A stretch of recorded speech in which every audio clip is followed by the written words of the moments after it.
Alors, nos prochains invités. Elle a 16 ans.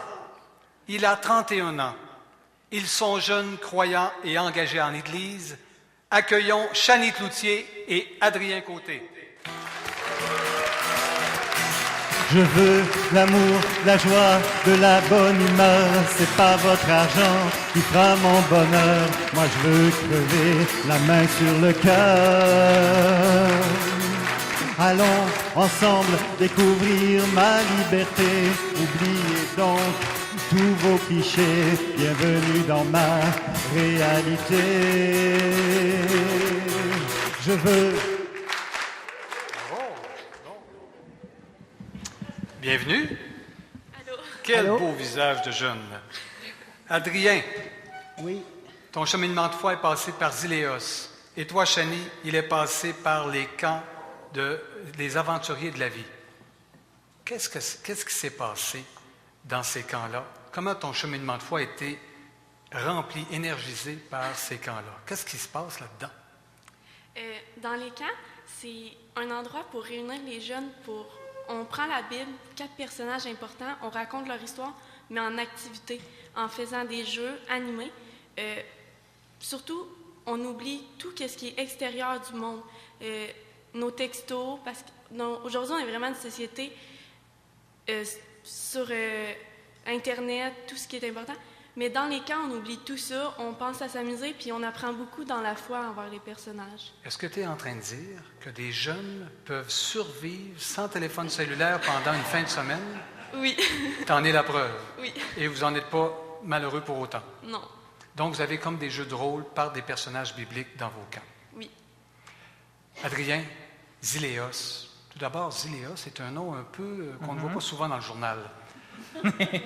Zéléos, qu'est-ce que c'est et qu'est-ce que tu as vécu par Zéléos dans ton cheminement de foi? Zélios, c'est un groupe, pas un groupe, c'est un mouvement plutôt nouveau qui est arrivé il y a 4 à 5 ans dans le secteur de diocèse de Nicolette, qui fait de l'évangélisation pour les jeunes différemment. Et on essaie de chercher les non-croyants ou les croyants en recherche de leur foi, qui était dans mon cas un peu la cause qui m'a fait embarquer dans le mouvement.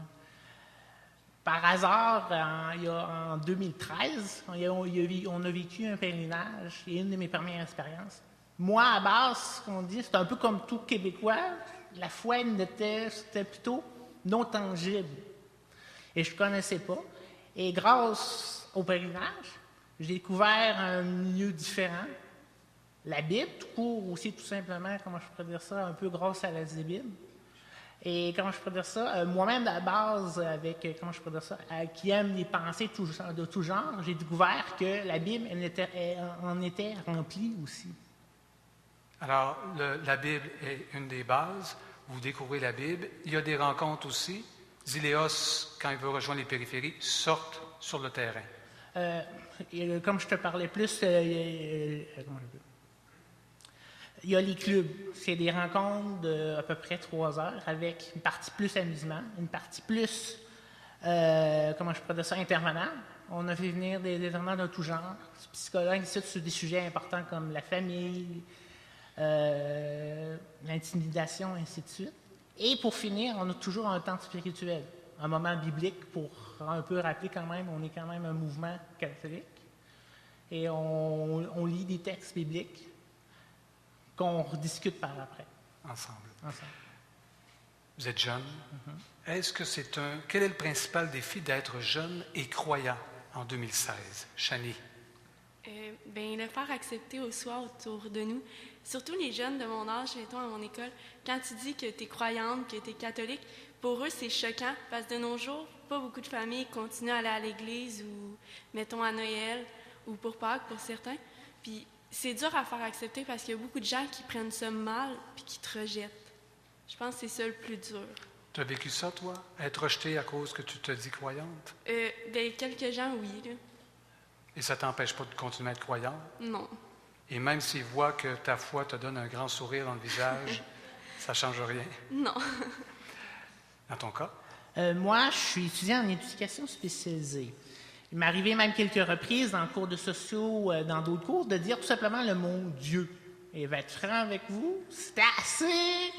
J'ai senti la classe en grand, pas en temps-ci, mais comment je pourrais donc dire ça? C'est plus ma dysphasie qui ressort un peu à ce moment-ci.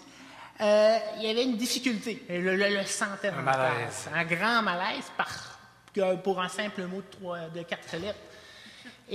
Mais qui m'aide beaucoup, c'est que moi-même, comme je l'ai bien dit avec mon trouble primaire du langage, j'en parle ouvertement. Et ma foi, c'est comment je pourrais dire ça, est une logique même que je vais en parler aussi. Ça ne t'empêche pas de témoigner, de nommer Dieu, indépendamment de ta difficulté de langage et indépendamment du fait que dans la classe, on est surpris. Oui. Excellent. Ça prend du courage. Bravo.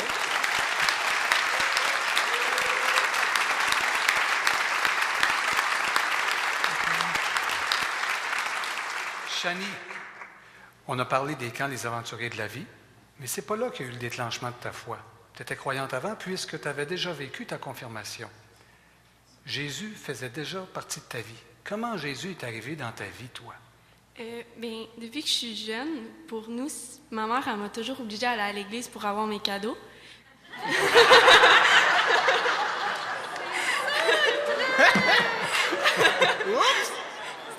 C'était le moyen pour nous emmener à l'église. Et elle nous a fait faire notre confirmation et tout le trajet. Mais cette année, elle nous a demandé si on voulait continuer à aller à l'église ou pas, même on aurait nos cadeaux. Et j'ai quand même accepté. J'ai quand même accepté parce que pour moi, aujourd'hui, ça fait partie de moi.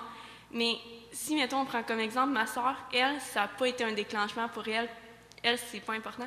Mais moi, en tant que telle, je trouve que c'est important pour moi. Puis ma mère me l'a éduquée. Fait que ça fait partie de moi. Ça fait partie de toi. Oui. Bravo. Donc, tu vas participer au camp. Oui, oui. Tu es maintenant devenue animatrice à ces camps-là. Pourquoi on t'a choisi, toi, pour animer les camps? La première fois, c'était un addon. 2 jours avant que le camp commence, on me dit « Ah, j'aimerais vraiment ça que tu le fasses parce qu'on a besoin de quelqu'un. » Et ensuite, on m'a rechoisi parce que malgré le fait que j'avais pas eu mes formations, j'étais dynamique et j'avais une belle prise de parole. C'est vrai, c'est vrai. Oui.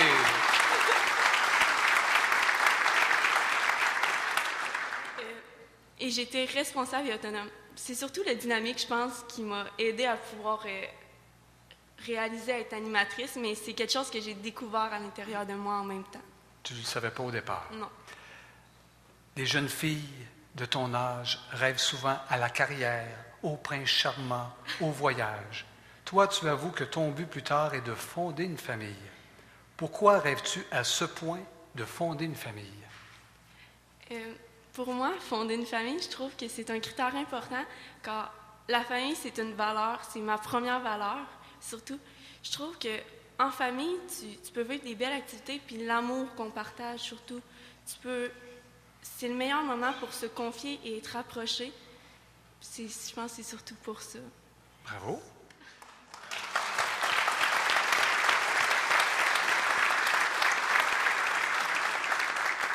Adrien, ton cheminement de foi a pris son élan avec Zéléos, puis tu as vécu une année au Centre Agapé à Québec. C'est là où on s'est connus. Pourquoi avoir senti le besoin de poursuivre dans un engagement aussi intense avec la vie communautaire, les études en théologie, la vie spirituelle, la vie d'engagement, et tu es même allé 3 mois au Mexique? Toi, tu fais rien à moitié. Comment je pourrais dire ça? Ça base un peu de la retraite que j'ai vécue avec Zélios. J'ai redécouvert ma foi et je te rencontre quelques mois plus tard au colloque de Zélios. Et même une chose qui a aidé aussi dans le parcours, c'est que moi-même, les frères maristes du Canada offrent la possibilité à des étudiants d'habiter avec eux. Et même quand je suis revenu du voyage du Mexique, je suis de retour chez les frères maristes. Et je connaissais déjà l'esprit de communauté. Et même, comment je peux dire ça, grâce aussi à Agapé, j'ai découvert que c'était une nécessité pour le monde en général. On pense que c'est un peu normal d'habiter tout seul en appartement, ainsi de suite, mais on est des êtres de relation. C'est Et vrai. c'est un plus que je voulais chercher. Plus, comment je peux dire ça, pour un cheminement personnel, on a tous, pas nos bobos, mais je veux dire, Nos blessures, nos nos épreuves. blessures, ainsi de suite, et je voulais une certaine, me connaître mieux et mieux avancer dans le futur. Parce que mon métier à la base, je suis étudiant en éducation spécialisée, qui est mon futur. Et se connaître, c'est un grand plus pour continuer dans ce métier-là. Adrien, rien ne semble t'arrêter. Tu souffres d'un trouble primaire du langage, tu l'as dit tout à l'heure, qu'on appelait autrefois dysphasie. Tu as fait des études lorsque tu étais au centre universitaire. Tu as appris l'espagnol pour ton stage missionnaire au Mexique avec Agape Mission. Tu donnes des conférences. Tu es auteur d'un blog. Tu as mis sur pied un site web, monhandicapmapassion.org. Adrien, qu'est-ce que tu manges? Qu'est-ce que tu lis? Prends-tu des vitamines Adrien Gagnon? Comment je peux dire ça? Une de mes grandes découvertes aussi un peu, c'est j'ai la passion des autres. Le pourquoi que j'ai surtout parti le blog, c'est que de nature, et même j'étais un peu tanné, malheureusement, l'handicap est vu de façon négative. Mais moi, comme je l'ai nommé, mon handicap, ma passion, c'est que je le vois de façon positive. Mon handicap m'a amené à être capable de parler devant vous, de tout simplement porter une parole pour un peu défendre pour les personnes que malheureusement ça va moins bien. Moi, dans mon cas, comment je peux dire ça, je suis une personne à part. Parler devant le public, j'ai eu des travails dans le passé, étudier à l'université, je connais d'autres jeunes que juste trouver un travail, c'est une difficulté.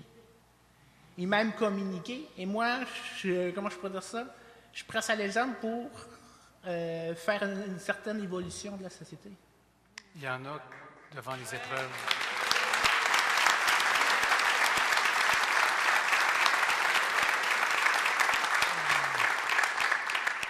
Devant les épreuves, il y en a qui s'écrasent. Toi, on dirait que ça te donne de l'élan. Comment je pourrais dire ça? Faire attention aussi. D'un certain point, j'ai des difficultés comme d'autres. Sauf que avec mes difficultés, j'ai appris à, comment je pourrais dire ça, me donner des forces et à, comment je pourrais dire ça, voir un peu plus mes défauts et trouver les éléments qui peuvent m'amener plus loin. Tout simplement. Bravo. Une dernière question. Jasmine? Moi, j'ai envie de dire que si nos médias locaux étaient ici ce soir, on aurait les plus beaux reportages.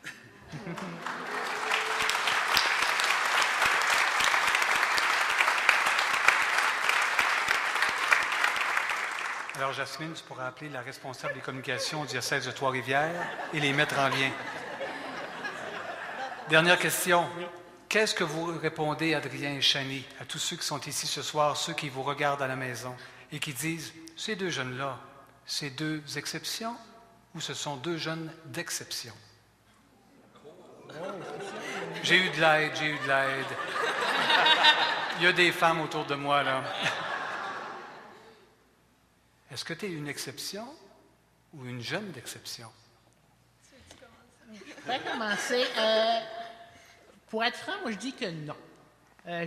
Comme on l'a dit, j'arrive de Québec. Je vois des églises à Saint-Thomas-d'Aquin à Québec, des églises pleines à 7 heures le dimanche soir. Il ne faut pas oublier qu'Agapé est à peu près en haut de 300 depuis sa fondation, en haut de 300 jeunes qui ont participé au programme. Et même, il y en a qui me disent un peu plus de blessure, on dit qu'on est en pente descendante dans l'Église. Mais moi, je dis que le pire est passé et je vois d'autres jeunes s'impliquer aussi à Drummondville. Et on est en pente remontante. Bravo. Bravo. Chani. Moi, je dirais non comme Adrien parce que, mettons, moi, j'ai une amie dans la vie, elle n'est pas croyante, mais malgré tout, avec les diocèses et l'IOS, on fait des camps pour encourager les jeunes à pouvoir participer, mais de façon différente. Pas juste comme se dire, oh, on va aller à l'église, prier. Non, mais en faisant des activités. Moi, j'ai une de mes amies qui malgré ça, elle voulait être animatrice. Puis essayer le camp, elle aurait vraiment aimé, mais la journée est tombée malade, alors elle n'aurait pas pu. Mais le fait qu'on parle de personnages bibliques, ça ne l'a pas arrêté, parce qu'en arrière de ça, il y a d'autres valeurs qu'on peut apprendre encore plus grandes.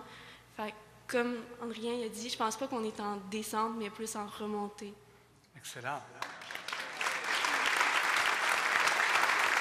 On applaudit chaleureusement Adrien et Chanie.